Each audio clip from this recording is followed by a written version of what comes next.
Pharmaceutical manufacturing company कैसे शुरू करें? जेनेरिक दवा निर्माता कैसे बने? आज दुनिया में कोई ऐसा इंसान नहीं है जिसको दवा की जरूरत ना होती हो। इसका मतलब तो यही हुआ कि विश्व में प्रत्येक व्यक्ति को दवा की जरूरत होती है। दवा जीवन रक्षक होती है, इसलिए इसका कोई मोल नहीं होता।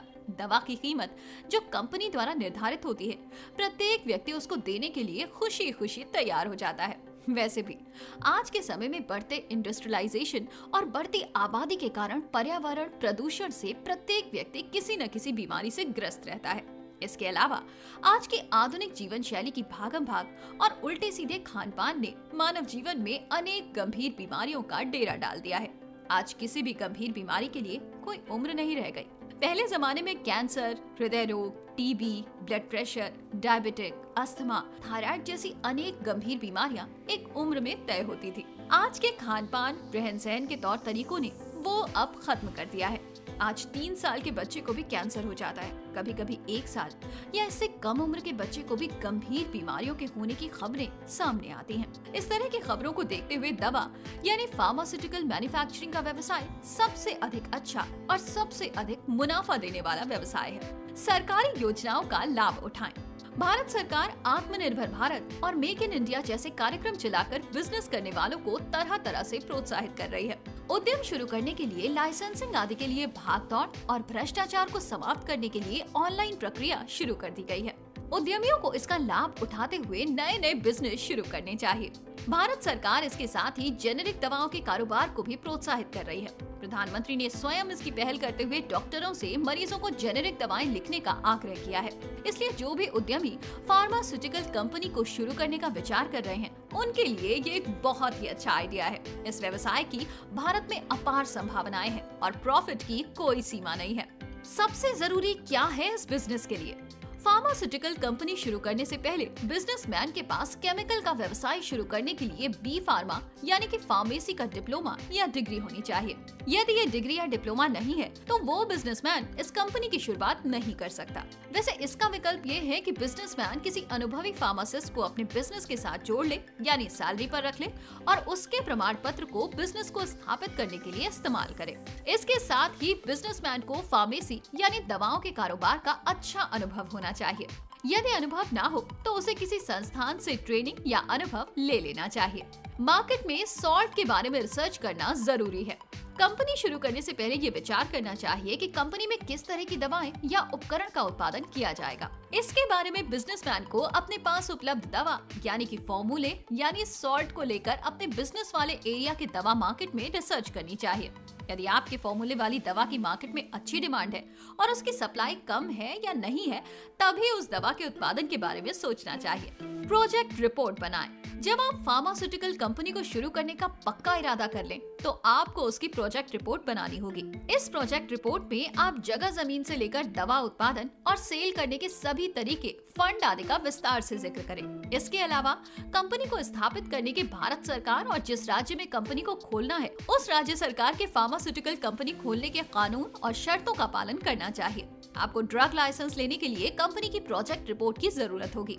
इसलिए कंपनी की प्रोजेक्ट रिपोर्ट में सारी छोटी बड़ी बातों का विस्तार पूर्वक जिक्र होना चाहिए। इसके आधार पर आपको सरकार से लोन, सब्सिडी और अन्य तरह के लाभ भी प्राप्त हो सकते हैं। बिजनेसमैन को सख्त चेतावनी।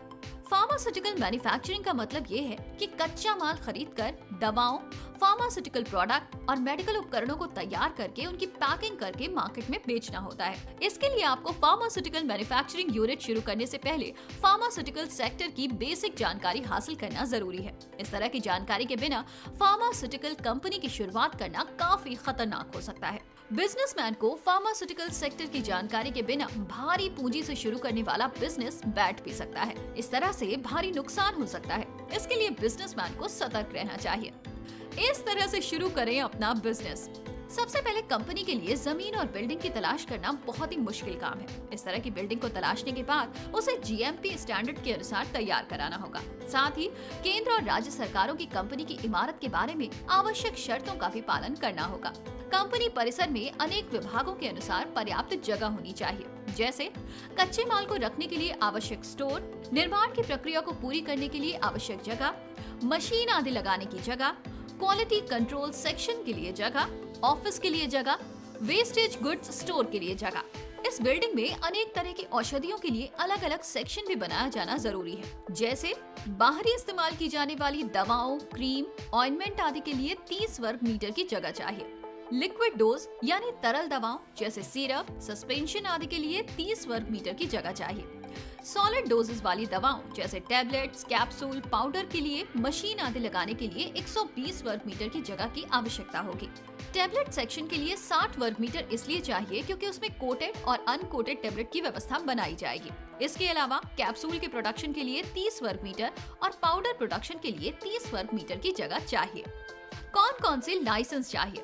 फार्मास्यूटिकल मैन्युफैक्चरिंग कंपनी की स्थापना के लिए अन्य तरह के बिजनेस से अलग हटकर सरकारी कार्यवाही पूरी करनी होती है। इसके लिए कई तरह की परमिशन की भी आवश्यकता होती है।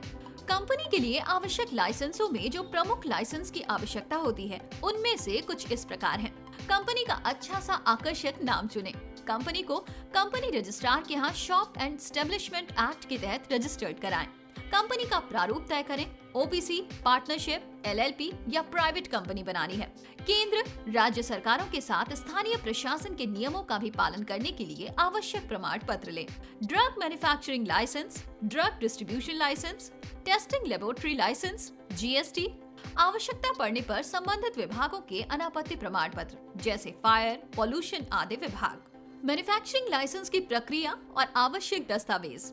फार्मास्यूटिकल प्रोडक्ट या दवाओं के निर्माण के लिए आवश्यक लाइसेंस, जिसे ड्रग लाइसेंस भी कहते हैं, उसे drug controller general of India यानी DCGI के माध्यम से बनवाना होता है। इसके अलावा राज्यों की राजधानियों में राज्य ड्रग कंट्रोलर भी नियुक्त होते हैं, उनसे ये लाइसेंस बनवाना होता है। ये स्टेट ड्रग कंट्रोलर राज्य सरकार द्वारा DCGI की गाइडलाइन के अनुसार ही नियुक्त किया जाता है। आप स्टेट ड्रग कंट्रोलर के यहाँ ही ड्रग लाइसेंस के लिए आवेदन करें।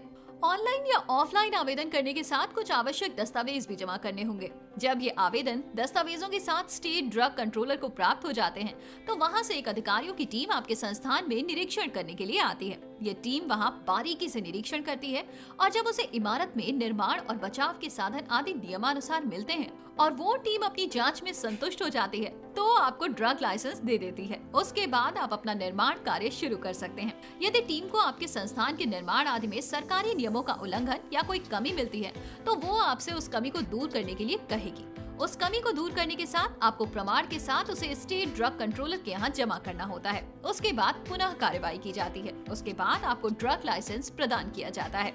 मशीनरी और analytical equipment. Pharmaceutical manufacturing company में विभिन्न विभागों में तरह तरह की दवाएं बनाने के लिए कई तरह की मशीनों और एनालिटिकल टेस्टिंग इक्विपमेंट की जरूरत होती है। इस काम में आने वाले कुछ प्रमुख मशीनें इस प्रकार हैं।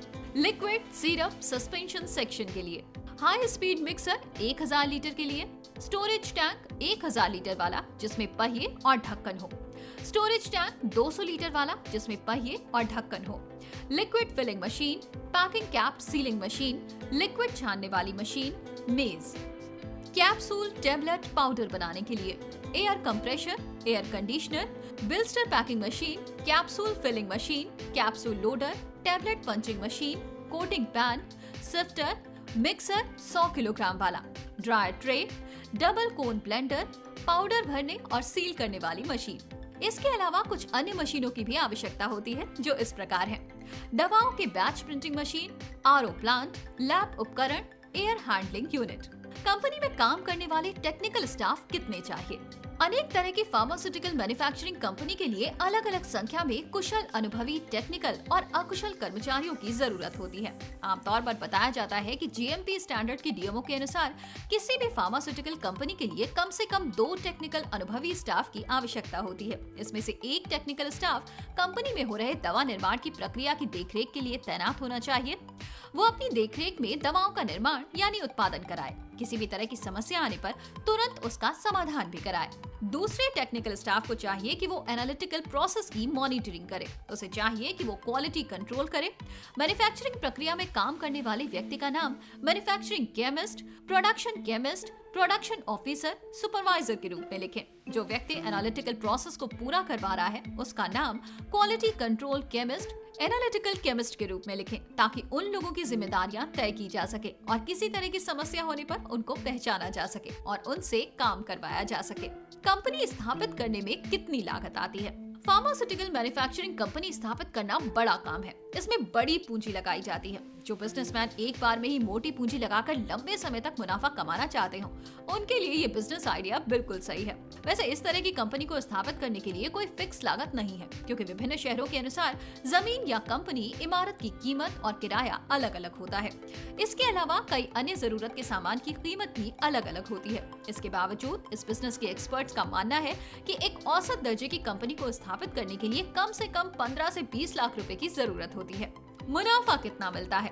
फार्मास्यूटिकल मैन्युफैक्चरिंग और इसका बिजनेस दो तरह से होता है। एक बिजनेस दवाओं के सॉल्ट को कंपनी अपने नाम से पेटेंट करा लेती है, तो उस सॉल्ट पर उस कंपनी की मोनोपोली हो जाती है। उससे वो अपने सॉल्ट की कोई भी कीमत वसूल सकती है। इसका उदाहरण आजकल मार्केट में महंगी महंगी दवाएं हैं। इसका कारण ये है कि कंपनी अपने सॉल्ट को हिट करने के लिए उसके ऑनलाइन और ऑफलाइन मार्केटिंग और ऑफर स्कीम आदि पर बहुत अधिक खर्च करती है। उसका भी औसत उसे अपने सॉल्ट से ही निकालना होता है। दूसरा, आजकल भारत में जेनेरिक दवाओं का प्रचलन रहा है। इस तरह के बिजनेस में कोई भी जेनेरिक दवा निर्माता किसी भी मशहूर कंपनी के सॉल्ट को लेकर कोई प्रोडक्ट तैयार करता है, उसका नाम अपनी इच्छा अनुसार रखता है, यानी उसके नाम की नकल नहीं करता है। उस सॉल्ट का वो कोई बहुत बड़ा प्रचार नहीं करता, केवल डॉक्टरों और बड़े बड़े अस्पतालों में अपने प्रोडक्ट के बारे में जानकारी देता है। इसलिए वो अपना प्रोडक्ट पेटेंट दवाओं के रेट से बहुत कम रेट पर बेचता है।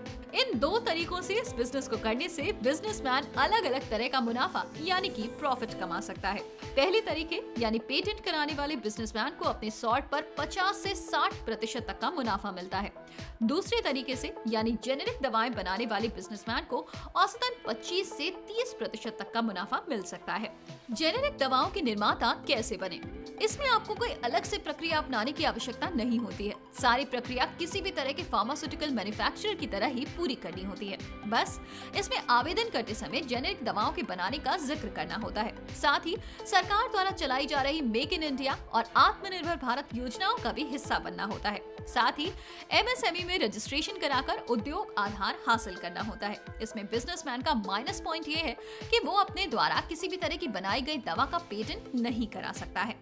इस तरह के बिजनेस में किसी भी तरह की बड़ी पाबंदी नहीं होती है। बिजनेसमैन सरकारी नियमों को ध्यान में रखते हुए कई तरह की सॉल्ट को लेकर प्रोडक्ट तैयार करके अपना व्यापार चला सकता है और उससे अधिक लाभ भी हासिल कर सकता है। उसे मार्केटिंग के लिए अस्पतालों, क्लिनिकों, मेडिकल स्टोर, दवा मार्केट और हर गली नुक्कड़ पर बैठे सभी तरह के डॉक्टरों से संपर्क करने के लिए MR यानी कि मेडिकल रिप्रेजेंटेटिव की लंबी चौड़ी फौज उतारनी होती है। इससे बहुत अधिक लाभ प्राप्त होता है। तो आज के इस वीडियो में इतना ही। कैसा लगा आपको ये वीडियो? हमें कमेंट करके जरूर बताइएगा। ओके क्रेडिट, बिजनेस ओके है।